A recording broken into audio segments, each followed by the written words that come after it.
Thế giới hôm nay rất vui được gặp lại các bạn. Để chào mừng năm mới, ở Việt Nam, người ta thường đi xem bói hoặc đi chùa hái lộc. Bất kỳ quốc gia nào trên thế giới cũng đều có những tục lệ riêng để chào đón năm mới, với mong muốn được mọi điều may mắn, tốt lành. Bên cạnh những phong tục phổ biến, thì một vài quốc gia khác lại có những phong tục đón năm mới rất đáng sợ, như đốt hình nộm, tắm sông banh hay xây các trò tình yêu tặng con gái đủ tuổi để kiếm bạn trai. Hãy cùng thế giới hôm nay khám phá video những quốc gia có cách ăn mừng năm mới đáng sợ nhất. Chòi tình yêu, Campuchia. Chòi tình yêu còn được gọi là túp lều yêu thương. Đây là phong tục hết sức độc lạ, chỉ có ở quốc gia láng giềng chúng ta, đó là Campuchia. Khi năm mới, ở bộ tộc Khrung nằm ở phía đông bắc Campuchia, nhà nào có con gái đến tuổi dậy thì sẽ được cha mình xây cho một túp lều yêu thương. Bạn nghĩ túp lều này được sử dụng để làm gì? Chính xác, đây sẽ trở thành địa điểm để cô gái yêu và thoải mái ăn trái cấm với bao nhiêu người đàn ông cũng được. Trước khi lựa chọn ai sẽ trở thành tình yêu đích thực của mình. Và thực sự, người con gái ở bộ tộc Khrung rất có quyền lực trong chuyện trai gái. Nếu tìm được một người bạn trai hợp ý, cô gái sẽ dẫn chàng trai về túp lều yêu thương của mình để ân ái. Nếu như không còn yêu nữa và tìm thấy một chàng trai khác hấp dẫn hơn, cô gái có quyền trả người bạn trai cũ về nơi sản xuất.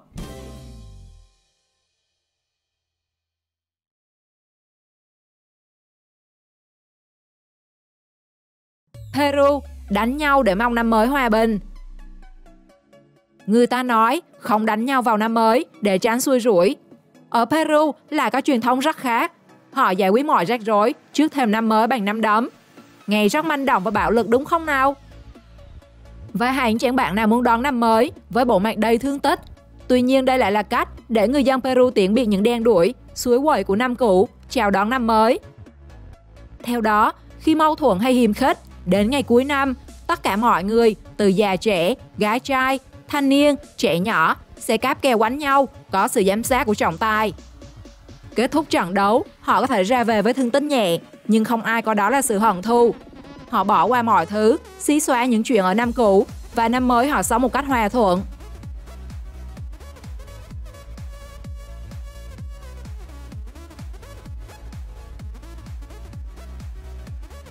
Trung Quốc.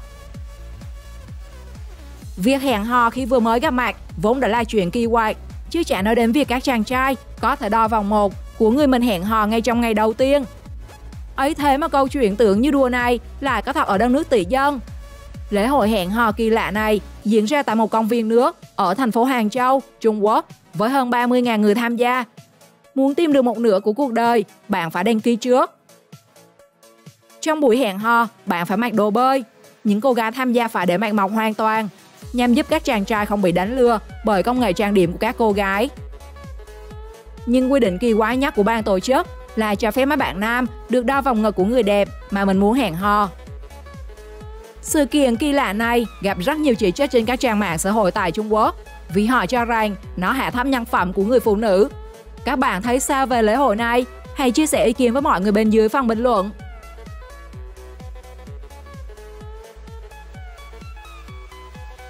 Nga, tắm trên sông banh. Người ngoại quốc như chúng ta nghe đến tắm trên sông banh có lẽ sẽ rất kinh hãi, nhưng đây lại là phong tục hoàn toàn bình thường ở Nga để chào đón năm mới. Phong tục này được cho là có nguồn gốc gắn với lễ hiển linh trong chính thống giáo để kỷ niệm ngày Chúa Giêsu chịu phép rửa trên sông Jordan. Theo đó, người Nga thường tắm trong thời tiết mà nhiệt độ có thể rơi vào khoảng âm chục vài độ C. Điều này có thể dẫn đến các nguy hiểm về sức khỏe của người dân. Do vậy mà chính quyền các địa phương tại Nga thường tổ chức rất chu đáo cho hoạt động tắm banh. Và hoạt động này diễn ra dưới sự giám sát chặt chẽ của các đội cứu hộ. Mặc dù khá nguy hiểm, nhưng người dân Nga luôn tích cực tham gia với hy vọng được thanh tẩy tinh thần, giảm bớt tội lỗi, còn mong một năm mới nhiều điều tốt đẹp sẽ đến.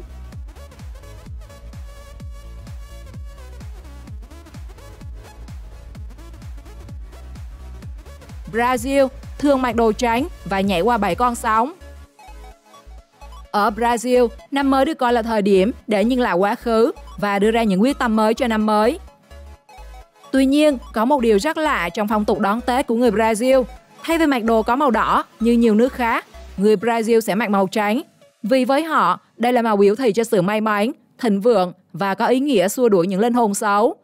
Cũng theo truyền thống, những người vui chơi tụ tập trên các bãi biển với trang phục màu trắng sẽ cùng nhau nhảy trên 7 con sóng. Mỗi lần nhảy qua một con sóng, người ta sẽ ước một điều. Ngoài ra, người dân còn ném hoa xuống nước như một vật dâng lên Lemanja, nữ thần biển cả. Đây là một phần của các nghi lễ truyền thống để chào đón năm mới, mang lại may mắn và hạnh phúc.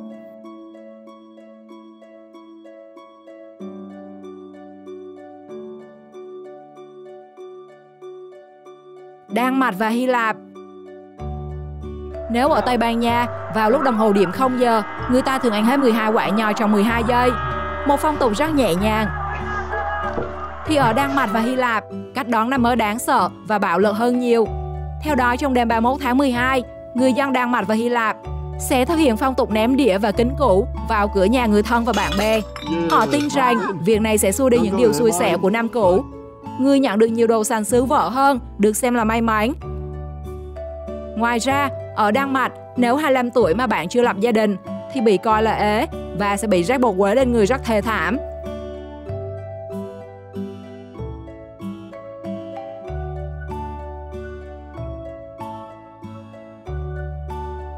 Chile. Nếu như Việt Nam, màu đỏ được xem là may mắn trong ngày Tết, thì Chile là màu vàng. Tuy nhiên, đồ họ mặc lại là đồ lót. Đó chính là lý do nhiều người đã bị sốc khi nhìn thấy cảnh đồ lót màu vàng bán tràn ngập các cửa hàng trong những ngày cận Tết ở Chile. Bởi các quốc gia này vốn xem việc tặng và mặc đồ lót màu vàng là mang đến hạnh phúc và thịnh vượng. Chưa hết, Chile còn có một phong tục đón Tết làm ai cũng rợn người. Vào đêm giao thừa, người dân Chile sẽ tập trung tại các nghĩa trang để tâm sự với người thân đã khuất. Mặc dù với người dân địa phương, đây là một khoảnh khắc vô cùng hạnh phúc, nhưng trong mắt người dân ở các quốc gia khác trên thế giới, đây lại là phong tục vô cùng kỳ quái. Bởi nói đến nghĩa trang là chẳng thấy gì vui vẻ rồi đúng không nào?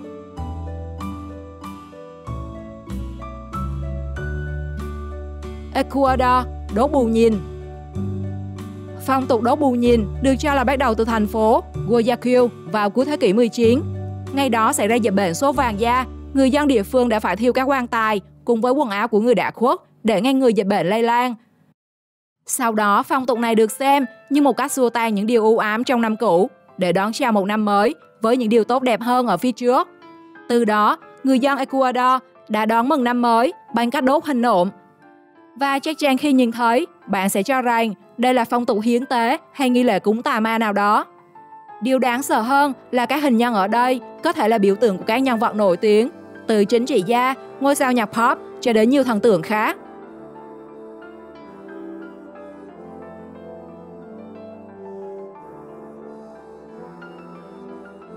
Estonia. Thay vì chúng ta chỉ ăn 3 buổi trong ngày, gồm một bữa sáng và 2 bữa chính, thì người dân Estonia lại ăn tới 7 đến 9 hoặc 12 bữa ăn trong ngày đầu năm. Đây được xem là những con số may mắn nhất. Và nếu ai ăn hết từng đấy bữa ăn, thì sẽ có sức mạnh của từng đấy người đàn ông trong năm mới. Tuy nhiên, hãy thử tưởng tượng, với số lần ăn dày đặc như thế, bạn sẽ phải tiêu hóa bao nhiêu thức ăn? Con số hẳn không hề nhỏ.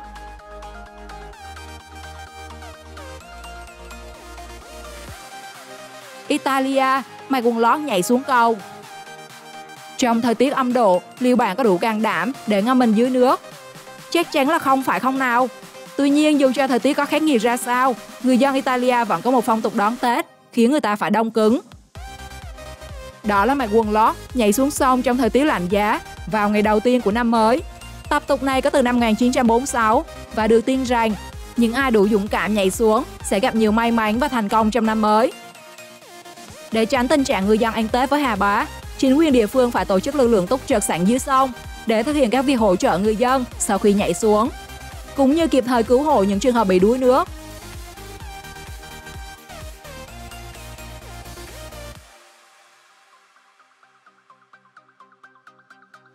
Triều Tiên. Kể từ khi thành lập đất nước, người dân Triều Tiên từng không được đón Tết cổ truyền trong một khoảng thời gian dài. Đến năm 1989, Chủ tịch Kim Jong-un đã cho phép khôi phục lại Tết âm lịch và người dân Triều Tiên ăn Tết cũng lại như đất nước họ. Có 3 việc người dân ở đất nước bí ẩn này sẽ làm trong năm mới. Trước nhất là viếng tượng đài cựu lãnh tụ Kim Nhật Thành và đặt hoa để thể hiện lòng tôn kính. Dù ông ấy chính là người từng cho bỏ Tết âm lịch của người Triều Tiên. Phong tục đón Tết thứ hai đó là tục đốt tóc. Người ta sẽ đem tóc rụng thu nhặt trong cả năm ra đốt sạch, với mong ước năm mới gặp nhiều may mắn, xua đuổi dịch bệnh và cầu 4 mùa bình an. Ngoài ra, họ còn ăn món cơm thuốc được chế biến rất lạ, với quan niệm ăn loại cơm này vào đầu năm mới thì cả năm sẽ được sống sung túc và ngọt ngào. Hy vọng là vậy, nhưng thực tế dưới sự trị vì của các đời tổng thống, người dân Triều Tiên phải sống trong cảnh nghèo đói và lạc hậu. Theo bạn, cách ăn mừng năm mới của quốc gia nào là đáng sợ nhất? Comment câu trả lời của bạn cho mình biết trong phần bình luận. Xin chào và hẹn gặp lại!